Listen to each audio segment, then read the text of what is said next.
Hi friends, my name is Sarah and welcome back to my channel. In today's video, I thought I would share with you some of the top mistakes that first-time cruisers usually make so you don't have to.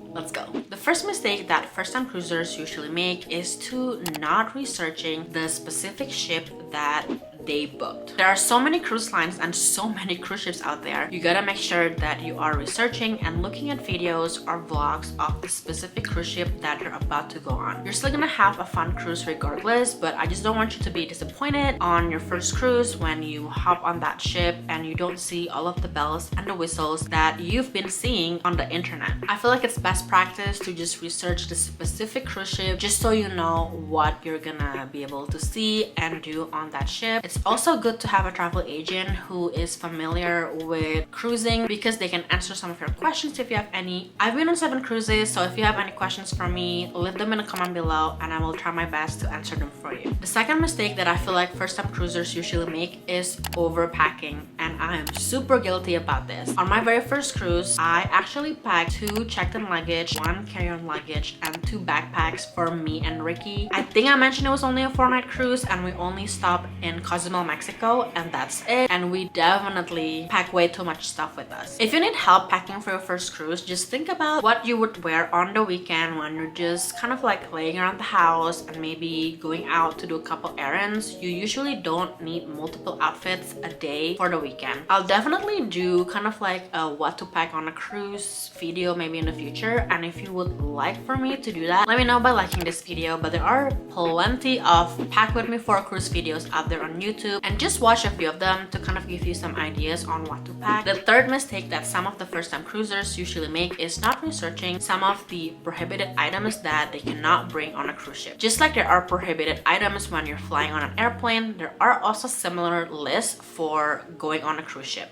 I would highly recommend researching the prohibited items list for the cruise line that you're about to go on because some of them are slightly different. There are items that you think might be ordinary and you think it wouldn't be a problem that could actually be a problem, so make sure you do your research beforehand. If you do accidentally bring an item that is on the prohibited items, they're probably just gonna confiscate it and then they will return it back to you on the last day. The fourth mistake that first-time cruisers usually make is not bringing enough cash. Yes, cruising is technically a cashless system. You do put a credit card on file, or you can also put down some cash at guest services, but you still need cash technically, especially if you are going to be on one of those group tours or shore excursions at the ports that you're visiting. You might want to tip $10 or so for your tour guides, and if you are someone who are of age and you can actually gamble at the casinos, you also need cash for those table games. If you also feel like a couple of the staff are going above and beyond, maybe catering to your needs or making sure that you are happy with your room or you're happy with your dining experience or bar experience and you want to tip them extra, you can also give some cash tips at the end of the cruise. And I also like to have some cash in hand in case I want to order room service. The people who are delivering your room service order are not included in the daily gratuity distribution that you usually pay every day, so I'd like to give maybe $1 per item to the people who deliver my food. The fifth mistake that first-time cruisers usually make is actually not prepaying some of the packages that you can use on the ship. Some of these examples are the dining packages, the beverage packages, the Wi-Fi, and whatever else the cruise ship offers. This actually includes shore excursions, spa reservation, and also specialty dining reservation. You can definitely book them once you're on board the ship, but that could also cost a little bit more than if you were to buy them before the cruise. There's also a possibility of them being sold out. Some of the cruises these days are honestly at the max capacity, so there are a lot of people and they all might want to do the same thing. The sixth mistake that first-time cruisers usually make is choosing the wrong cabin. There are no wrong cabin per se, but there is a wrong cabin for you. If you are a light sleeper, you might want to avoid cabins in the front of the ship and also on the lower deck because you are closer to the ship's engine and you can definitely hear some noises and also feel some movement. If you missed a video I did on my Disney Dream cabin just a few weeks ago, I talk about how this amazing, sweet looking cabin that I paid ocean view rate for is in the front of the ship on a lower deck, and when the ship is getting started to sail away on the first day, you can definitely hear the engine and feel the vibration. And if you're someone who is a light sleeper, you definitely want to avoid that cabin, and that could be the wrong cabin for you. So just make sure that you do your research, consult with a travel agent to make sure that you are choosing the right cabin for you, and make sure do not make that mistake of booking a cabin that you would hate for the rest of the cruise because you can hear every single thing and you cannot fall asleep at night. The seventh thing that usually first-time cruisers make as a mistake is missing the master drill. I feel like the past 2 years, when you are kind of cruising maybe in 2021 and 2022, all of the staff usually want to direct you straight to your master station once you get on board, because that way it's out of the way, you don't have to worry about it, and then you can actually sail away at the time you're supposed to sail away. On one of my sailing, I believe it was the Navigator of the Seas, I think at around, I want to say 3:30 or 4 p.m. when we're supposed to be sailing away, the captain makes a couple announcements saying that there's still hundreds of people who have not completed their master drill. And because of that, we sailed away really late, I think at 7 p.m. or so. So you don't want to be the reason why the ship is delayed for sailing away, because they would call your name eventually if you're like the only people who have not completed your master drill. The 8 mistakes that first-time cruisers usually make is not paying attention to the dress code. Although some cruise lines are kind of moving away from elegant night or formal night, you might want to participate because these are some of the cruise traditions that are actually fun to do. So if you don't pay attention to the cruise planner or the cruise navigator, whatever it is called, you might be missing some of the nights where you want to dress up or dress down. Usually these are only dress codes that are encouraged in the main dining room, and you don't want to be like the odd ones out either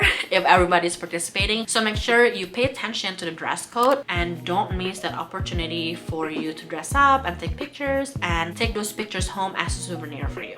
The 9th mistake that first-time cruiser usually make is also not paying attention to the daily cruise navigator or daily cruise planner. I feel like all of the cruise lines call it differently, but basically I'm talking about the daily activities list. If you don't pay attention to those, you might be missing some of the things that you want to do in your wish list. So if you want to do anything and everything on your very first cruise, make sure you check those and check how you're able to look at the schedule, whether it's on the phone app or if you can get the paper version of it. The 10th mistake that first-time cruisers usually make is removing the daily gratuity. It is technically not mandatory for you to leave the daily gratuity on, but I feel like the daily gratuity is sometimes it's not enough. If I'm not mistaken, I think our most recent Disney cruise, it was $14.50 per person per night. Although it might seem a lot at the end of your cruise, but if you think about it, that $14.50 daily gratuity is divided up even more among the cruise staff that serve you. Usually it would be split by the room attendant as well as the waiters on the main dining room. So usually at the end of the cruise, I would definitely add a little bit more to that daily gratuity that I already paid for, unless I have really crappy experience, which honestly I've never had any crappy cruising experience. So I would actually add maybe $50 to $100 for my room attendant at the end of the cruise. I would maybe do $25 to $50 for my servers, just depending on how long the cruise is, just to kind of show my appreciation. Because of them, I don't have to do any chores, I don't have to cook, I don't have to clean, I don't have to make my bed every morning. And it was because of them working hard to do all of that that I get to just enjoy and relax on my cruise vacation. I feel like there's probably a lot more other mistakes that first-time cruisers make, and if you are an avid cruiser, you probably have been on 2 or more cruises and you can think of any other mistakes that you might have made on your first cruise. Leave them in the comment below, because I feel like I would like to learn more. Maybe I'll make some of these mistakes and I didn't really realize it. It would also be great tips for anybody who's watching this video who are about to book their first cruise. Honestly, if you guys one of those, welcome to the cruise life. I hope you have a fun sailing on your very first cruise and you'll be back for some more. So if you somehow stumble upon this channel and upon my video and you haven't subscribed yet, make sure to subscribe to my channel. I have a lot of Disney Dream Cruise videos that I want to make, as well as more cruise tips for first-time cruisers and some travel hacking videos that can actually help you save money on your next cruise. And in the meantime, if you want to watch more cruising videos and just more tips and tricks on cruises and travel in general, make sure to click on one of these videos that might interest you, and I will see you next time.